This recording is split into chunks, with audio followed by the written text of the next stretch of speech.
जय जिनेंद्र।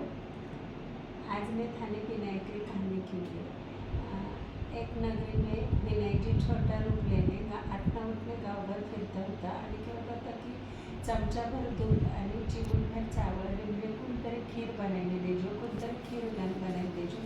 तो अख्खा गावभर में फिरे पण त्याने कोणच खीर बनायने देता नव्हता। પછી एक डोकरी की ओके मी थाने खीर बनायने दी आणि પછી वो डोकरी कने गया आणि डोकरी ने एक चमचा भर दूध आणि चावल देने बारह खेळाने निकलने गए।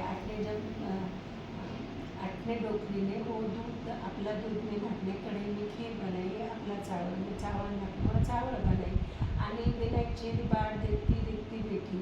पण है ना विनायक जी जल्दी आया इसलिए उन्हें क्या करो विनायक जी मेरा फोटो में भोग लगाई आणि भोग लगाया પછી उन्हें वहाँ कंट्रोल नहीं हुआ आणि उन्हें वहाँ खीर खाई।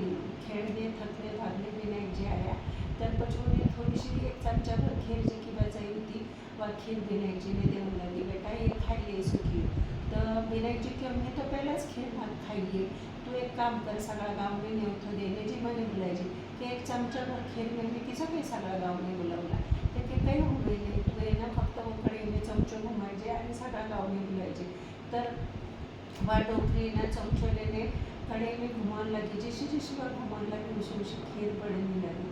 आखो गाव जिमने पेट भरने घरे डबा लेने गए। आटली या बातमी राजाला लोकांनी सांगले आणि પછી राजा लोकांनी देखील की मैं पण एक चमचा भर दूध आणि चावल आणि खीर बनाला पण राजा ठेवाने काही करू उन्हें घनी सारी खीर। राजा ने गाँव में दंडोर पिटाया आणि सगळा गाँव ने जी मने बुलायो, सगळा गाँव जी मने बैठो आणि गाँव जी मने बैठे तर असे कमी पड़ी। પછી રાજાને ઘરનો ગુસ્સો આવ્યો કે इतना छोटा एक चमचा भर खीर में आखो गाँव डोकरी में जिमाया मराठी तो असले कमी क्यों पड़े। પછી राजा ने डोकरी ने बुलाया तो डोकरी ने पूछो कि यार क्या हुआ। तो डोकरी की कि मैं विनायक जी ने भोग लगाए तो आणि विनायक जी मारा पर प्रसन्न हुए मैंने वो मैंने चमचा घुमाने की तो म्हणून तो सगळं गाव जी में।